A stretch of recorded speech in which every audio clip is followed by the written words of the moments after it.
So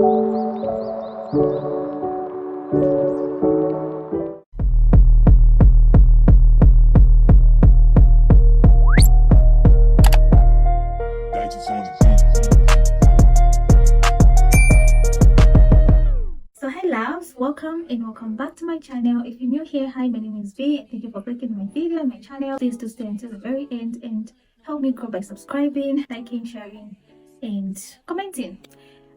In my previous video I was talking about how I broke my phone and showed some clips of me unboxing my phone, the time that I bought it and everything. So in this video I'm going to be sharing with you guys on how I saved and actually bought my phone. I didn't just buy it at once. My salary is not that big, so I planned and saved for it, then I actually bought it. So I want to share with you guys how you can save money for different things, for school, college, for the things that you want to buy, for a phone, for a laptop, and just for saving. I'm so much on savings. I feel sick whenever I don't get to save. My friends know that about me.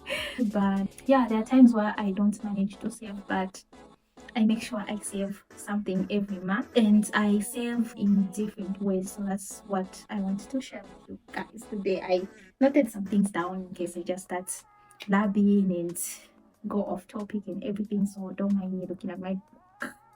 Yeah, so before I talk about how I saved and bought my phone, I want to talk about budgeting, because that's like the most important thing ever. Even people who are rich, even rich people and people with huge amounts of salaries, they do budget. Everybody budgets, but this that I'm talking about is through my experience and things that I do, and I don't have a huge salary and I am not rich. So this mostly is about people who are like me. If you're interested, you can stay and continue watching. And if you also have like a huge amount of salary and like you're having difficulties in saving and budgeting, you're welcome to stay.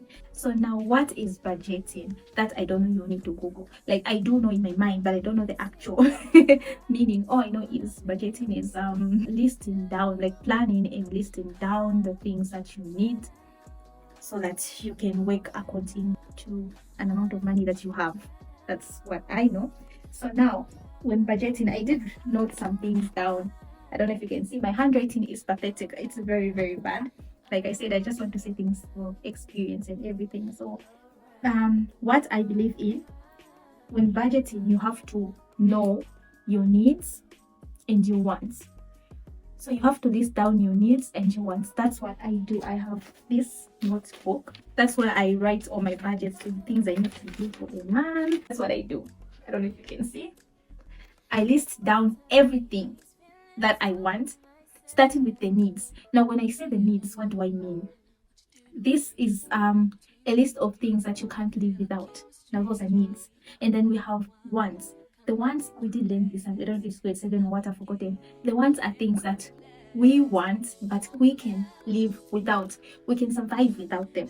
You understand what I mean? So when you're writing a budget, you start with the things that you can't survive without. You write down the things that you can't live without. Then down there, you write down the things that you want. You can survive without these things, but you do want them.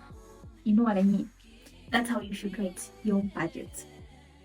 So when you write your budget like that, if you know the pricing of the things that you want to buy, I really advise on knowing the pricing for things, because it makes the budget easier according to the amount of money that you have. So if you write down those things, like you list them up, then you price them, then you calculate. That way you're going to know the amount of money that you will need to spend on those things. Now, for example, you list down the needs, then you list down the wants, then you price them up, all of them. You calculate, find it's coming up to 6,000, for example, and your monthly salary is 5,000. What are you going to do? So on that, you're going to cut down on the wants, but you need to buy the needs, because you can't survive without them. What are examples of the needs? I'm sure you guys do know the things that you need. And yeah, so for examples, I can say groceries. Now, you can survive without food. You need to buy that. Water, that means you need to pay for water bills if you're staying by yourself and all that.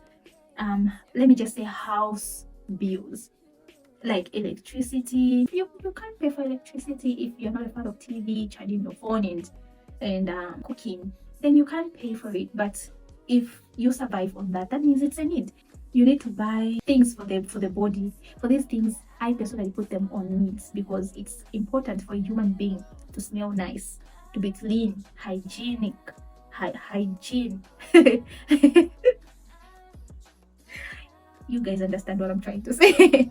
So things that I use for my body, I consider them to be needs. Apart from that, for the ones it's just shopping. For me personally, when I buy lotion, I buy body mist, roll on, Vaseline, I can survive with that for the whole month. That's okay. But I personally want more, like perfumes, more body mist, body serums, what. Those now are my wants. But with what I mentioned, I can survive for the whole month if I only have that. Not so. Yes. So for the ones, it's just basically things that you want, like you want to buy yourself nice shoes, you want to buy yourself some cute clothes and all that. For clothes are on needs, but they're also on wants because they're on needs because you can't be walking around naked. You need to have clothes on. But I'm putting them on wants because I believe everybody has clothes. Shopping for clothes, the way I want to shop for more clothes, that's a want. I do have some clothes, I can survive with them. So you need to list down the important things. So when you list down your price, then you'll find like the price is more than what you're getting. You need to cut down on the things you know that these I can survive without them. You cut them out, then you deal with those other things. I feel and I believe life becomes so much easier if you don't look at another person. You just look at yourself. Other people can inspire us. You look at them, they're right there and you're here. You'll be like, oh, okay, I need to work hard because I need this. There's a place that I need to reach. Not where they are, but what you want. You need to know what you want in life. It's very important. When you know that, you look at someone and they'll just inspire you to do the things that you want to do and not inspire you to be them. That is bad. Oh, my friend has an iPhone 14 Pro Max. No, my friend has this and that. I believe in time for everything. That's why I love this Bible verse. It's my favorite. Time for everything, Han. Just chill. Buy things according to how you manage, according to what you have and where you are. No one is going to look at you and laugh at you. You're laughing at yourself in your mind. And you're not supposed to do that. It is not fair to yourself. That's what I believe in. Now we're going to talk about saving. Ichalo bali wamya. Like the world has been made so much easier these days. There's lay-by, pay slow. It's the same thing, yeah? These days, especially if you're working, you can buy something on lay-by. If you can't manage to pay for it, like you just pay for it right now, you can pay slow. That's an option. Or if you just want to pay for it at once, you can save. After you're done saving, then you go and get that thing that you want. For example, that's how I got my phone. So I was saving for my phone. People would look at me and be like, oh, like she had a good job and all that. She even bought an iPhone. I didn't buy this phone at once, guys. No, I saved. I went and I saved for it. That's how I bought it. From the person who I bought the phone, he does allow lay-by. After you're done paying, that's when you're going to get the phone though. So he goes up to 4 months. Yeah, there are a lot of people who do that. Some is 3 months, some 4 months. So he goes up to 4 months. So in those 4 months, if you want to be paying slow, you can see, okay, how much am I getting? Yeah, for example, no, I am getting a 5,000 per month. Then when you see that you're getting a 5,000 per month, you go back to the budgeting. Everything that I was talking about in the budgeting, list down everything, the prices. You see, okay, for everything that I'll need this month for me to survive, I'll need a 3,500. Not so. You calculate for that. Oh, okay, this I'll survive. Then I'll be remaining with this much money. Maybe you want, for example, you want to buy an iPhone 7. Yeah, an iPhone 7. I'll give an example. It's 4,000. For example, it's an example. For example, it's 4,000. So you're going to survive on a 3,500. Yeah, you keep that 3,000 aside for you to use for the whole month, and then you remain with a 1,500. If I'm not mistaken, I'm very bad at math. You remain with the 1,500 then you see, okay, I want to get this phone and I'll be paying slow for 4 months. So what should I do?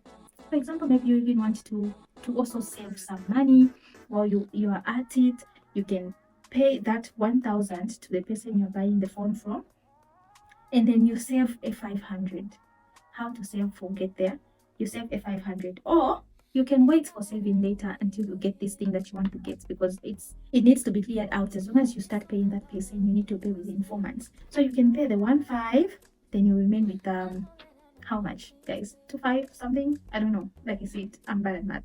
So you can do something like that and you'll be paying, or you save that money, you calculate the things that you need. If you find that you need a lot of things and you won't manage to pay that person, you have to cut down on the ones. You pay that person until that 4 months, you get your phone. No one is going to judge you, honey. That's your life. You get your phone. Another thing that you can do is you save first, then you pay the person. You can be like, because you're not rushing for anything, yeah. So you can be like, okay, I'm remaining with this 1,000. I'll be saving for a phone. The 500 I'll be putting just in my savings account for other things. Say you put 1,000 for the phone, and the other month 500 you put in there, 1,000 you put for the phone, until you manage. Slowly but sure. Take one step at a time. Na na na na. Take one step at a time. Na na na na na na na. Yes, I do have a bad voice, thank you. Not only a phone, it can be anything. As long as the person you're buying from, they give those services, then you can do that. If they don't give those services, you can save. Like I was saying, you save, then you buy the thing that you want to buy. You only live once, honey. You only have one life. Make yourself happy, not by stealing, not by being jealous, not by buying things that are over what you have. No, but you can buy them slowly, and you can also buy affordable things. Buy things that you can afford, please. You can still look nice, Nasarahula. You can still look nice. In boutiques, you find a lot of affordable clothes. You just budget for them and buy. You still look nice. You don't have to kill yourself for social media. No. Now to how I bought my phone. So for me to buy my phone, I was saving. Like I said, I saved. Then oh no, I didn't pay for it at once, but I paid for it within the same December. For the means that you can use for saving, I really advise on saving on platforms or whatever where you can get the money back. But you can also save in a piggy bank or whatever. I do have the piggy bank. Do save money using this. For example, I want to buy shoes. I want to buy sneakers. I'll be like, okay, let me save for sneakers. Then I'll be putting in here. If I want to buy a handbag, I'm a fan of handbags. I'll be putting in here. Then when it's enough, I'll buy my handbag and other things that I need to buy. These small things. But for normal saving, if you want to save like even a lot of amount, a big amount of money, if you don't have a bank account, you can save using mobile money, either MTN mobile money or Airtel. There's this that the savings that I use Patumba. I'm sure you guys know Patumba. You can use that because when you put your money Patumba, you can't get it until the period you had set to withdraw that money, which is very good. So if you plan on buying in 4 months, in 5 months, you can set up that period in 5 months, and you'll be putting your money Patumba, and you also get a small interest from that. Then after that period, you withdraw your money, you do whatever you want to do with it. Yeah, that's what I did with my iPhone. I was saving Patumba slowly until I managed and bought my phone. Yeah, I was saving some money, Patumba, and some money in my bank account. And the period the monies were maturing, the period was different within the same December. That's why when I got my money from Patumba, immediately I sent that money to the guy. Then after, I think it was a week and some days, my money from the bank matured. Then I got it and I sent it to the guy. So that's how I bought my phone. I didn't buy it at once. No, I was saving for a period of time until I got it. Yeah, because I would have managed to buy like, okay, I save this month and the other month I get my phone. But at the end of the day, we do have needs. We do have other ones. Not so. So you need to balance things up so that you get the things that you want. If you reach that epiphany moment where you just realize that this is your life, this is who you are, then you'll be like, okay, how should I make my life better? but also easier. You won't be able to get everything that you want right now, but you still get them slowly but sure. And when you achieve something because of your hard work, it really, really feels so good. So about this saving that I was talking about, you can also do this for your business, or you want to save for school. You can do that with the 1,000. You can do that with the 500. You just calculate and save. You can save as little as a 20 kwacha, a 10 kwacha. You can save as long as you're saving. That money will keep accumulating. That's the important thing. I started saving since I was in college. That's when I learned about saving. When you save some money for my groceries, I'll save something. Then when the money becomes big, I would order rice or handbags and sell. And I had good friends and lecturers who helped me by buying those stuff from me, and I'm so grateful. So you can do that as well. That's it about this video. It was so long. I'm sorry guys. If you're still watching, if you're still with me, thank you so much. You can watch me unbox my phone in my previous video and everything. So thank you so much again for watching my video until the very end, and please don't forget to subscribe.